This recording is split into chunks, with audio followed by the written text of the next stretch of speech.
दिल्ली में joint family के साथ रहता था, लेकिन जॉब की वजह से अपनी माँ के साथ दूसरे शहर में शिफ्ट हो जाता है, जहां उसकी प्रीति के साथ लव मैरिज हो जाती है, जिस पर बहू को नापसंद करते हुए उसकी माँ पूरा समय प्रीति को परेशान करने के तरीके निकालती रहती है। प्रीति, कहाँ हो? सुबह का नाश्ता दोपहर में खिलाओगी क्या? इसमें प्रीति और प्रतीक ऑफिस जाने के लिए तैयार हुए कमरे से बाहर आते हैं, जिसे देख सास प्रीति पर भड़कने लगती है। महारानी, तुम सुबह सुबह तैयार होकर घर का सारा काम छोड़कर कहाँ चल दी? जी वो ऑफिस। हैं? तुम ऑफिस से जाओगी तो घर में जो सफाई, नाश्ता, खाने का काम है वो क्या मैं करूंगी? माँ, मैंने उससे वादा किया था कि वो जॉब कंटिन्यू कर सकती है। अरे वाह जी वाह, दोनों आपस में सलाह कर फैसले ले लिए। मैं क्या यहाँ बेवकूफ बैठी हूँ? मुझसे पूछना किसी ने जरूरी नहीं समझा? मम्मी, आप फिक्र ना करें, मैं आज ही रेजिग्नेशन दे दूंगी। प्रीति ऑफिस के लिए चली जाती है और अगले दिन से जॉब छोड़ घर के कामों में लग जाती है, लेकिन साथ ही उदास भी रहने लगती है, जिसे देख प्रतीक को अच्छा नहीं लगता। मुझे पता है तुम्हें अपनी जॉब कितनी पसंद थी। आई एम सॉरी प्रीति। अरे कुछ नहीं होता, बस मम्मी खुश रहनी चाहिए। अब प्रीति अपनी सास को खुश करने और उनका दिल जीतने की जी तोड़ कोशिश करती रहती है, पर सास कभी उससे सीधे मुंह बात तक नहीं करती। इसी तरह दिन बीतने लगते हैं। एक शाम प्रतीक ऑफिस से परेशान घर वापस आता है।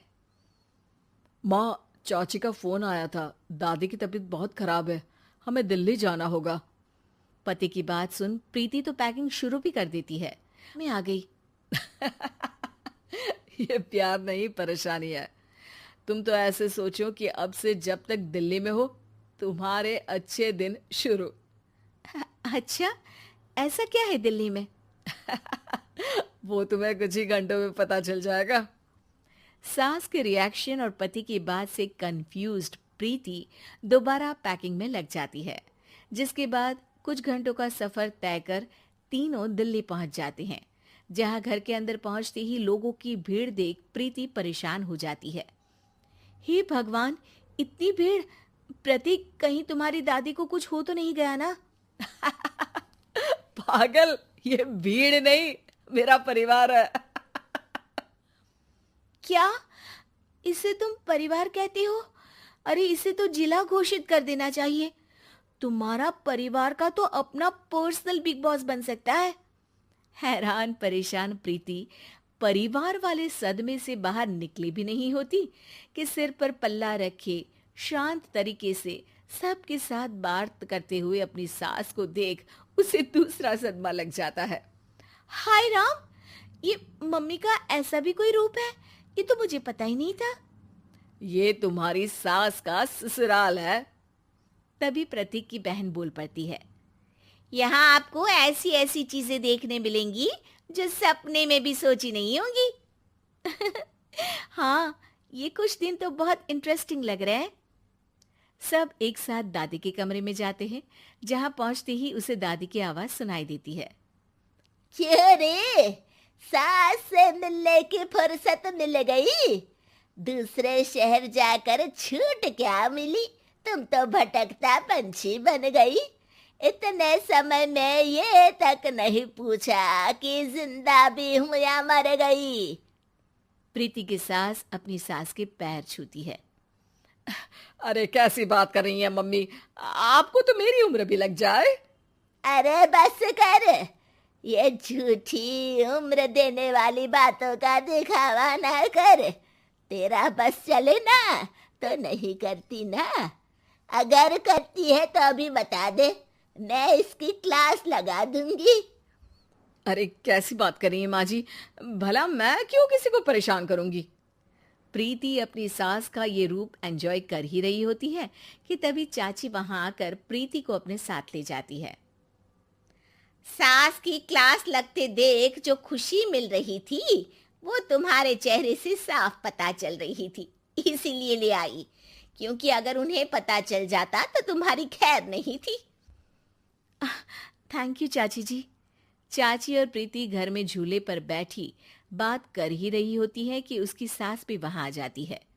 मतलब यहाँ सारा काम मैं करूं और तुम बैठी हंसी ठिठोली करो? अरे चलो जाओ, खाना बनाओ। सास प्रीति को डांट कर काम करने भेज देती है, जिसे दादी देख लेती है और एक बार फिर सासू माँ की क्लास लग जाती है, जिसे पूरा परिवार मजे से खड़ा होकर देखने लगता है। क्यों रे, मैंने तुझे काम बोला और तू उस बच्ची को परेशान कर रही है। सास की कोई इज्जत रह गई है इस घर में या नहीं? यहाँ खुद की सास होते हुए भी ज्यादा बड़ी बन रही है। अब नहीं मम्मी जी, मैं तो बस थोड़ी मदद के लिए बोल रही थी। सास रसोई में जाकर काम करने लगती है और दादी प्रीति को लेकर वहां से चली जाती हैं। इसी तरह एक हफ्ता बीत जाता है, जिसमें दादी अपनी बहू को डर, इज्जत और प्यार का फर्क समझाती रहती है और प्रीति उसका मजा लेती है। वापस जाते हुए दादी प्रीति और उसकी सास दोनों को अपने पास बुलाती है। मेरी बहू जिद्दी और अड़ियल है, इसलिए उससे हमेशा सही काम करवाने के लिए मुझे सख्ती करनी पड़ती है। लेकिन तुम्हारी बहू अच्छी है। तेरी खुशी के लिए वो अपनी जॉब और सपने भी छोड़कर घर में बैठी है। अपनी बहू के साथ प्यार से रहो। और प्रीति, अगर अभी भी तुम्हारी सास परेशान करे ना, तो फिर तुम्हें पता चल ही गया है कि शिकायत कहाँ करनी है। जी, अपनी सास के ससुराल में उनकी सासू माँ के पास।